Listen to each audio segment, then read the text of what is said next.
Que momento, que semana ruim pra esquerda. Que momento estranho pra esquerda. E eu vou começar com essa foto aqui. Vamos começar com essa foto. A partir do momento que a esquerda precisa comemorar um troço desses, é que eles estão sendo pragmáticos e vamos dizer, se agarrando a qualquer fio de esperança.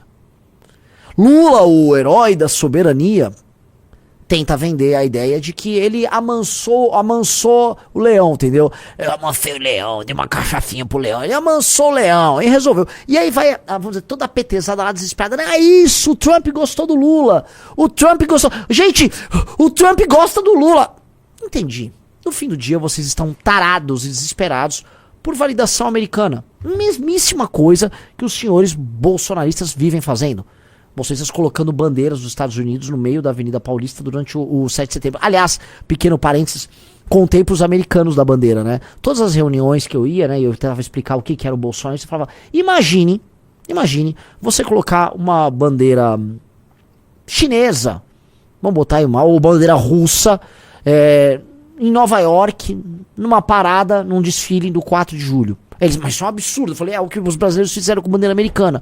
Eles, mas isso é ridículo, né? Eu falei, isso é ridículo, né? Mas, fechando parênteses aqui, é impressionante como nós somos tarados por validação. É aquilo que eu já comentei, né? Como existe todo um mercado de influencers gringo que ficam dando atenção brasileiro, né? Como na internet você vai nos comentários, algum gringo cita o Brasil, aí vai aquele Brazil mentioned, né, que o Brasil foi mencionado, que é igual o indiano. O brasileiro e o indiano são os dois maiores chatos da internet. Ai, falaram do Brasil, ai, Brasil! Né, tem aquele meme, inclusive o Offspring. Depois procura o Offspring, a banda Offspring fez uma música chamada Please Come to Brazil. Porque existe aquela coisa que toda banda abre, né? Toda banda, ela vai lá na área de comentários dela, tem uns brasileiros, Please come to Brazil, não sei o que, né? Então assim, o Lula não é nada além do que esse brasileiro carente, aí no fim do dia tá apetezado em rede social, comemorando como se fosse a coisa mais linda, comemorando que o Trump gostou do Lula. Gente, o Trump gostou do Lula. Vamos lá.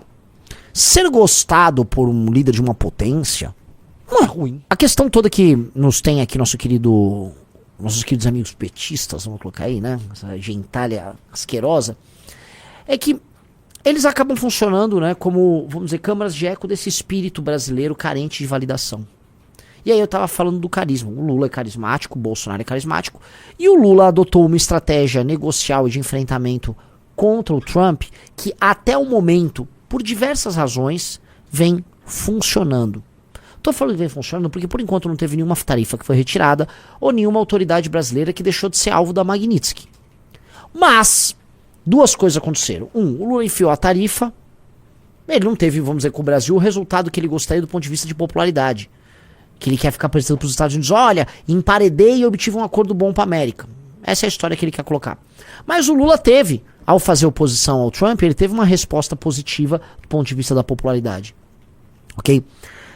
O Trump, ao mesmo tempo, também tem, e esse acho que é um dos grandes temas de campanha dele, e digo isso porque estive lá, conversei com gente, um dos grandes temas que ele quer tratar, isso vai influenciar nas midterms, que são as eleições, igual teve na Argentina, as eleições de meio de mandato, é a questão da Venezuela. A questão de, olha, um inimigo que eu consiga derrotar rapidamente e cujo tema irá impactar tanto em segurança pública na questão das drogas, porque ele vai falar que vai estar evitando de várias drogas chegarem nos Estados Unidos, que tem um surto, né, o K9, nem sei se o K9 é relacionado a isso, acho que é uma droga sintética, mas todo mundo mistura no mesmo balaio, e a questão migratória, que eles vão falar, olha, uma América Latina toda destruída pelo crime organizado é um local propício para que as pessoas se sintam, vamos dizer, desejosas de pular fora e ir morar nos Estados Unidos, né? Então, para ele essa história toda é muito boa, fora que a máquina de guerra americana tá sempre querendo brigar.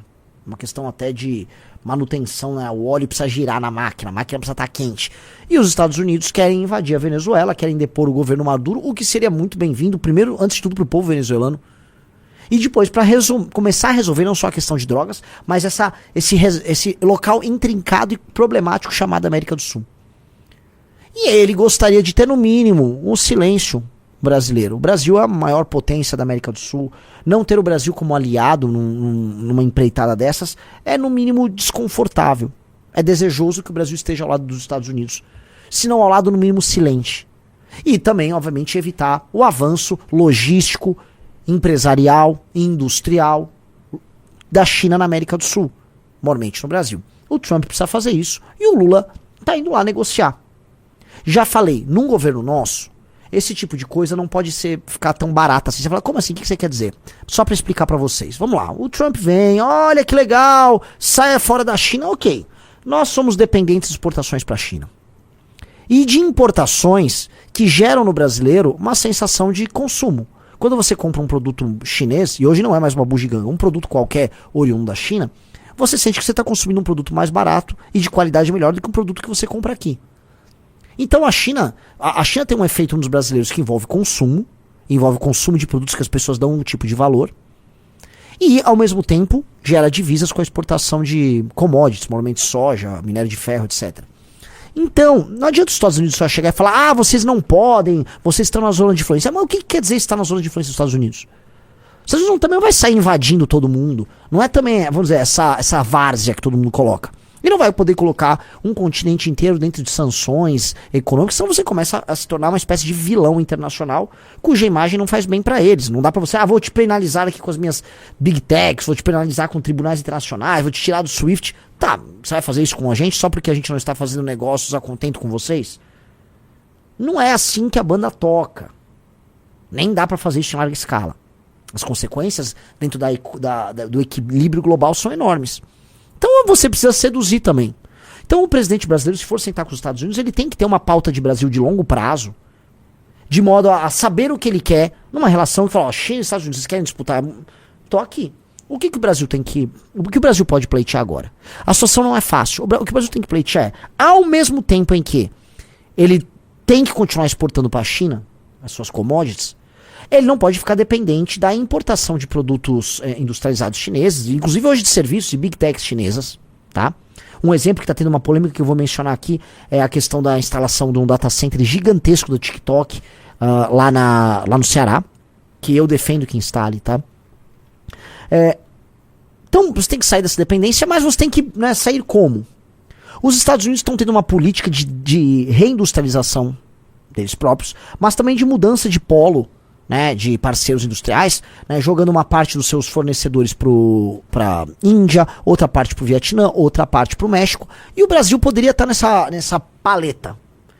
Se fosse eu o presidente, nessa negociação agora, eu estaria tratando no Brasil o seguinte: vamos fazer uma zona econômica especial, vamos testar. Fica essas discussões, CLT vale a pena, CLT não vale a pena, o nosso modelo de imposto vale a pena, o nosso modelo de imposto não vale a pena. Olha, vamos fazer uma zona econômica especial, ali com uma legislação especial, ultra competitiva, para que se instale fábricas ali, e essas empresas agreguem a mão de obra nessa zona econômica especial. As pessoas vão trabalhar ali, e os produtos que vão ser feitos ali serão exportados para os Estados Unidos. Vamos fazer esse jogo, Estados Unidos. Abre uma operação conosco e a gente pode ampliar, se der certo. Vai que, na verdade, o nosso modelo arcaico, cheio de CLT, cheio de garantias, impostos, é mais competitivo. Eu duvido. Mas é uma boa. Vamos fazer um desenho de uma zona econômica especial ali, focada na região Nordeste. Eu já falei pra vocês, focar operações dessa natureza do Nordeste não tem só um efeito econômico, existe um efeito político, que é uma externalidade, né, muito desejada ali, que é um efeito de geração de classe média, vamos dizer, diminuição da dependência daquelas pessoas da máquina estatal e, por consequência, diminuição do poder de impacto do centrão, inclusive das esquerdas, fazendo com que aqueles lugares comecem a votar de maneira similar ao que acontece no Centro-Sul. Ok? Então, nós, se quisermos ter uma negociação séria com os Estados Unidos pensando no longo prazo, tínhamos que pensar nisso. Uma zona econômica especial. Cada vez mais nós temos que tratar o tema da zona econômica especial no Nordeste como um assunto fundamental, porque a articulação de um Nordeste mais desenvolvido e com economia mais complexa é justamente menos gente dependendo de bolsa, menos gente vendendo voto, menos gente dependendo do Centrão, menos político vagabundo do Centrão sendo eleito, menos show pro vagabundo do Wesley Safadão ficar fazendo. Ou seja, você tem ganhos econômicos, culturais, sociais e políticos em escala. Ok? Então, vamos colocar aqui, nós tínhamos que colocar uma agenda de longo prazo nessas conversas com o Donald Trump. E o Lula devia levar isso. Eu não sei a conversa que o Lula tá entrando.